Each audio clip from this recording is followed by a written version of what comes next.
Bismillahirrahmanirrahim. Assalamualaikum warahmatullahi wabarakatuh. Selamat datang kembali di tim IPA SMP Batik Surakarta. Anak-anakku kelas 9 yang kami sayangi dan kami banggakan. Pertemuan kita kali ini kita akan melanjutkan masih di bab 2 di bagian ketiga. Ya, kita nanti akan membahas mengenai penyerbukan, penyebaran biji dan perkembangbiakan hewan. Sudah siap semuanya? Nah, apabila sudah siap, maka terlebih dahulu kita membaca basmalah bersama-sama. Bismillahirrohmanirrohim. Nah, anak-anak, disimak baik-baik ya, karena ini nanti ada beberapa bagian, yakni penyerbukan, penyebaran biji, dan perkembangbiakan hewan. Nah, langsung saja, kemarin kita sudah mempelajari mengenai perkembangbiakan tumbuhan yang terjadi secara tak kawin dan kawin ya anak-anak ya. Nah, perkembangbiakan tumbuhan yang terjadi secara kawin atau seksual itu akan melibatkan sel kelamin jantan atau yang disebut apa anak-anak? Ya, betul sekali. Sel kelamin jantan adalah benang sari dan sel kelamin betina yang disebut dengan putik. Nah, kita lanjutkan. Proses perkembangbiakan generatif itu membutuhkan benang sari dan putik. Nah, itu alat kelamin jantan dan alat kelamin betina itu sendiri terdapat pada bunga. Nah, ini kemarin sudah kita bahas satu persatu. Di manakah benang sari berada, di mana putik berada, di mana mahkota berada. Masih ingat ya? Apa fungsi dari mahkota, apa fungsi dari kelopak, apa fungsi dari putik, dan apa fungsi dari benang sari. Kalau tidak ingat, kita ingatkan kembali bahwa mahkota itu adalah berfungsi untuk menarik serangga. Sedangkan kelopak adalah untuk melindungi bunga saat masih kuncup. Untuk putik itu merupakan alat kelamin betina dan benang sari adalah alat kelamin jantan. Oke. Nah, bagaimana prosesnya untuk terjadi proses peleburan atau penyerbukan dari benang sari menuju ke putik. Nah, pada tumbuhan, pembuahan itu terjadi melalui proses penyerbukan. Jadi terjadinya pembuahan itu melalui proses penyerbukan. Apa sih penyerbukan itu? Kemarin sudah kita bahas. Penyerbukan itu adalah jatuhnya serbuk sari yang ada di kepala putik ke atas yang ada di kepala sari ke atas kepala putik. Jadi jatuhnya serbuk sari ke kepala putik. Ini ada serbuk sarinya masuk ke kepala putik. Begitu nggih anak-anak ya. Jadi serbuk sari itu nanti, mohon maaf, ini ada serbuk sarinya masuk ke kepala putik seperti ini nggih. Nah, serbuk sari bisa jatuh ke kepala putik itu bisa yang diakibatkan karena angin atau terbawa oleh kaki-kaki serangga yang hinggap di atas bunga. Nah, ini perlu kita ulang kembali bahwa jatuhnya serbuk sari ke kepala putik itu ada macam-macam penyerbukannya, proses penyerbukannya. Ada yang serbuk sari jatuh ke kepala putik dalam bunga yang sama, disebut dengan penyerbukan sendiri. Ya, ini serbuk sarinya jatuh dalam bunga yang sama. Kemudian ada juga serbuk sari yang jatuh ke kepala putik bunga lain, tapi masih dalam satu pohon. Masih dalam satu pohon seperti ini disebut dengan penyerbukan tetangga. Ada juga yang serbuk sari jatuh ke bunga lain beda pohon tapi masih satu jenis. Nah, ini beda lain ya, beda pohon ya, tapi masih satu jenis. Satu jenis itu disebut dengan penyerbukan silang. Ya, ini penyerbukan silang. Kemudian ada juga serbuk sari jatuh ke kepala putik bunga lain beda pohon tetapi masih satu jenis tapi beda varietasnya. Varietasnya berbeda. Ini disebut dengan penyerbukan bastard. Nah, Apakah yang terjadi pada serbuk sari setelah proses penyerbukan itu? Apakah semua terjadi pembuahan? Nanti akan kita jelaskan ya. Ini kita akan membahas mengenai proses penyerbukan. Itu kemarin kita sudah pada pertemuan yang lalu bagaimana terjadi pembuahan ganda. Nah, pada serbuk sari itu memiliki dua inti ya anak-anak ya. Ada inti vegetatif dan inti generatif. Nah, di sini ya, serbuk sari itu memiliki dua inti, yaitu inti vegetatif dan inti generatif. Inti vegetatif itu dia hanya bertugas sebagai penuntun geraknya saja. Menuntun gerak tumbuh bulu serbuk ke bakal biji. Jadi dia hanya bertugas untuk sebagai penunjuknya saja. Sedangkan inti generatif dia akan nanti berkembang menjadi inti sel sperma yang membuahi sel telur, dan yang kedua akan membuahi inti kandung lembaga sekunder yang nantinya akan membentuk endosperma atau cadangan makanan. Nah, untuk lebih jelasnya kita lihat gambar pada layar. Ini yang Bu Guru sampaikan tadi, bahwa bulu serbuk sari itu memiliki dua inti, yakni inti vegetatif dan inti generatif. Inti vegetatif ini dia fungsinya hanya sebagai penunjuk saja. Sedangkan inti generatif ini nanti dia akan membuahi ya. Yang satu membuahi inti sel telur, yang satu membuahi inti kandung lembaga. Nah, inti sel telur dan inti generatif tadi akan membentuk zigot, sedangkan inti kandung lembaga dengan inti generatif yang lainnya akan membentuk endosperma atau cadangan makanan. Sudah jelas ya di sini nggih. Nah, bagaimana jika serbuk sari berasal dari tumbuhan yang tidak sejenis? Apa yang akan terjadi? Apakah akan terjadi pembuahan? Nah, ketika serbuk sari yang tidak sesuai, tidak berasal dari tumbuhan yang sejenis, itu melekat pada kepala putik, maka serbuk sari tidak akan berkecambah membentuk bulu serbuk sari, sehingga proses pembuahan atau fertilisasi tidak dapat terjadi anak-anak. Nah, bagaimana ini bisa terjadi? Ini ternyata karena serbuk sari yang berasal dari tumbuhan lain itu tidak dapat melekat dengan kuat pada kepala putik. Gitu ya. Kita lanjutkan. Nah, tadi seperti yang kita sampaikan bahwa penyerbukan itu ada yang diperantarai oleh angin, ada yang dibawa oleh serangga. Nah, ini adalah contoh-contoh perantara penyerbukan bunga yang membantu proses penyerbukan. Nah, apa saja perantaranya? Yang pertama adalah perantara angin, anak-anak. Nama lainnya anemogami, itu diperantarai oleh angin. Nah, ciri-cirinya bunganya berukuran kecil sehingga dia bisa terbawa mudah oleh angin ya. Jumlahnya banyak dan ringan serta tidak menghasilkan nektar. Ya, nektar itu biasa disukai oleh lebah ya.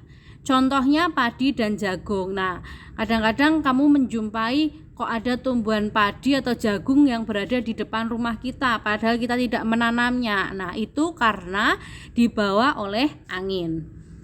Kemudian yang kedua ada entomogami, itu perantaranya adalah serangga. Nah, bunga biasanya yang diperantarai oleh serangga ini ciri-cirinya berwarna menarik.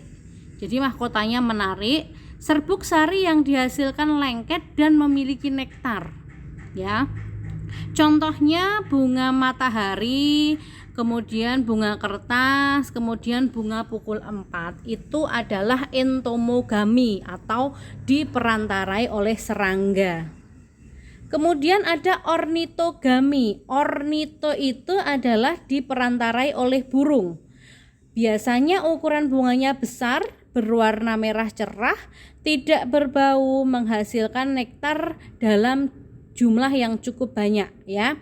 Mahkotanya biasanya berbentuk trompet, misalnya bunga cangkring atau bunga dadap ya. Ini seperti contoh. Nah, contoh burung yang dapat membantu penyerbukan itu adalah burung isap madu dan burung kolibri ya. Biasanya dia yang menghisap madu, itu yang memperantarai proses penyerbukan. Namanya adalah ornitogami. Kemudian ada Chiropterogami. Chiroptero itu berarti perantara oleh kelelawar. Nah, ini biasanya menghasilkan nektar, memiliki warna yang menarik dan menghasilkan bau dan mekar pada malam hari, karena kelelawar itu kan dia sering keluarnya di malam hari. Nah, misalnya ini adalah tanaman kaktus ya, anak-anak. Nah, yang kelima adalah antropogami, itu diperantarai oleh manusia. Biasanya ini merupakan bunga yang berumah dua, artinya di dalam satu pohon itu hanya terdapat bunga jantan atau bunga betinnya saja ya. Jadi serbuk sarinya itu sulit untuk bertemu dengan putik, sehingga perlu perantara manusia. Misalnya adalah bunga vanili dan bunga anggrek. Nah, seperti itu. Nah, setelah terjadi penyerbukan, nanti dia akan menjadi zigot, kemudian akan menjadi biji. Nah, biji ini nanti yang akan tumbuh menjadi tanaman. Nah, bagaimana caranya penyebaran biji itu? Pernahkah kamu menemukan tumbuhan yang tepat tempat tumbuhnya itu berjauhan dari induknya? Ya, pernah kan kita menemukan, oh ternyata tumbuhan ini itu tumbuhnya jauh dari induknya. Nah, itu karena ada proses penyebaran biji. Penyebaran biji itu sendiri ada 4 ya anak-anak ya. Ada 4 perantara penyebaran biji. Itu yang pertama ada anemokori, diperantarai oleh angin. Ada hidro itu air, diperantarai oleh air. Zookori, zo itu hewan, penyebaran biji yang disebarkan oleh hewan. Kemudian antropokori itu penyebaran biji oleh manusia. Nah, nanti kita akan bahas satu persatu. Anemokori adalah penyebaran biji dengan bantuan angin, anak-anak. Penyebaran biji dengan bantuan angin ini biasanya karena dia ringan, maka ciri-ciri tumbuhannya bijinya ringan, kemudian kecil dan bersayap, sehingga mudah terbawa oleh angin. Contohnya adalah bunga dandelion seperti pada gambar ya. Ini anemokori dengan bantuan angin. Kemudian hidro itu air, itu proses penyebaran biji dengan bantuan air. Nah, biasanya hidupnya di daerah perairan atau misalnya di pantai, ataupun tumbuhan yang hidup di air. Nah, seperti pada contoh, tahu-tahu ada pohon kelapa yang tumbuh di daerah pantai, itu karena dia terbawa oleh air ya, itu disebut dengan hidrokori. Nah, sedangkan zookori, zo itu hewan, ada beberapa penyebaran biji oleh zookori ini, yaitu entomokori, chiropterokori, ornitokori, dan mamokori. Entomokori itu adalah penyebaran biji yang diperantarai oleh serangga, contohnya adalah wijen dan tembakau. Kemudian chiropterokori itu adalah penyebaran biji dengan perantara kelelawar, contohnya jambu biji dan pepaya. Ornitokori itu adalah penyebaran biji dengan perantara burung. Nah, tumbuhan yang penyebarannya dengan cara ini itu tumbuhan yang buahnya menjadi makanan burung, tetapi bijinya tidak bisa dicerna. Nah, biji tersebut akan keluar dari tubuh burung bersama dengan kotoran burung, kemudian dia akan tumbuh ya. Contohnya adalah beringin dan benalu. Kemudian yang terakhir dari zookori ini adalah mamokori. Mamu itu berasal dari kata mamalia, artinya penyebaran biji dengan perantara mamalia. Nah, contohnya hewan luwak ya, membantu proses penyebaran biji kopi. Hewan luwak itu terkadang dia memakan tumbuhan kopi, karena bijinya tidak bisa dicerna, maka dia akan keluar bersama dengan kotoran sehingga bisa disebarkan. Kemudian itu tadi yang zookori anak-anak. Yang terakhir adalah penyebaran biji oleh bantuan manusia atau antropokori. Contohnya adalah kopi, menyebarkan biji kopi, menyebarkan padi, itu adalah dengan bantuan manusia. Itu tadi anak-anak adalah proses penyebaran biji. Nah, sekarang kita lanjutkan dengan perkembangbiakan hewan. Nah, kemarin kita sudah membahas tentang perkembangbiakan manusia. Sekarang kita akan membahas mengenai perkembangbiakan hewan. Perkembangbiakan hewan ini merupakan salah satu karakter dasar yang dimiliki hewan sebagai makhluk hidup, anak-anak ya. Perkembangbiakan ini perlu dilakukan supaya apa? Supaya terhindar dari kepunahan. Nah, pada dasarnya terdapat dua cara perkembangbiakan hewan, yaitu generatif atau seksual dan vegetatif atau seksual. Nah, sama ya dengan tumbuhan ya, vegetatif dan generatif. Nah, ingin tahu lebih banyak tentang ciri-ciri perkembangbiakan generatif dan vegetatif? Nah, kita simak ulasannya ya. Nah, cara perkembangbiakan hewan yang pertama ada hewan tingkat rendah itu melakukan perkembangbiakan vegetatif, artinya perkembangbiakan tanpa adanya perkawinan. Sedangkan yang hewan tingkat tinggi itu biasanya dengan generatif ya. Baik, kita akan yang pertama terlebih dahulu, perkembangbiakan vegetatif atau aseksual. Cara perkembangbiakan hewan aseksual atau vegetatif ini adalah perkembangbiakan tanpa adanya perkawinan. Pada umumnya terjadi pada hewan tingkat rendah ya. Hewan tingkat rendah yang dimaksud itu memiliki struktur tubuh yang tidak sempurna, anak-anak. Ya, tidak sempurna. Adapun 3 cara perkembangbiakan vegetatif itu ada, yang pertama adalah pertunasan. Nah, ini pertunasan ya. Tunas kecil ini akan muncul pada tubuh induk hewan. Nah, ketika dia sudah cukup umur, tunas tersebut akan terpisah dengan tubuh induknya dan akan membentuk individu baru. Contohnya adalah ini ada hidra, kemudian ada juga porifera. Jadi ini dia akan terpisah. Ini jadi yang pertama, kedua, tiga, nanti ini yang terpisah ini akan membentuk individu baru. Oke. Kemudian kita lanjutkan dengan fragmentasi. Fragmentasi ini adalah cara hewan berkembang biak dengan memotong atau memutuskan bagian tubuhnya. Contoh hewannya adalah planaria dan jenis cacing ya. Ini adalah contoh hewannya. Ini bisa kita lihat di sini, anak-anak. Jadi pada bagian ini yang kita beri tanda panah ini adalah dia, mohon maaf sebentar, saya ulang. Jadi ketika dia terpotong atau terfragmen menjadi 3 bagian, yakni bagian atas, kepala, kemudian bagian tengah dan bagian bawahnya. Nah, masing-masing bagian ini akan membentuk bagian baru ya. Masing-masing bagian ini akan membentuk bagian baru. Pada kepala ini akan membentuk bagian baru. Dia akan membentuk tubuhnya. Sedangkan pada bagian bawah dia akan membentuk tubuh lagi. Yang tengah juga seperti itu, dia akan membentuk tubuh yang lain. Begitu seterusnya, itu adalah model dari fragmentasi. Kemudian yang ketiga adalah proses membelah diri. Perkembangbiakan secara membelah diri ini dilakukan oleh hewan bersel satu seperti amuba ya anak-anak ya. Cara induk hewan membelah diri adalah dengan membagi tubuhnya menjadi 2 sama besar. Ukuran hewan amuba ini sangat kecil sehingga hanya bisa dilihat dengan menggunakan mikroskop.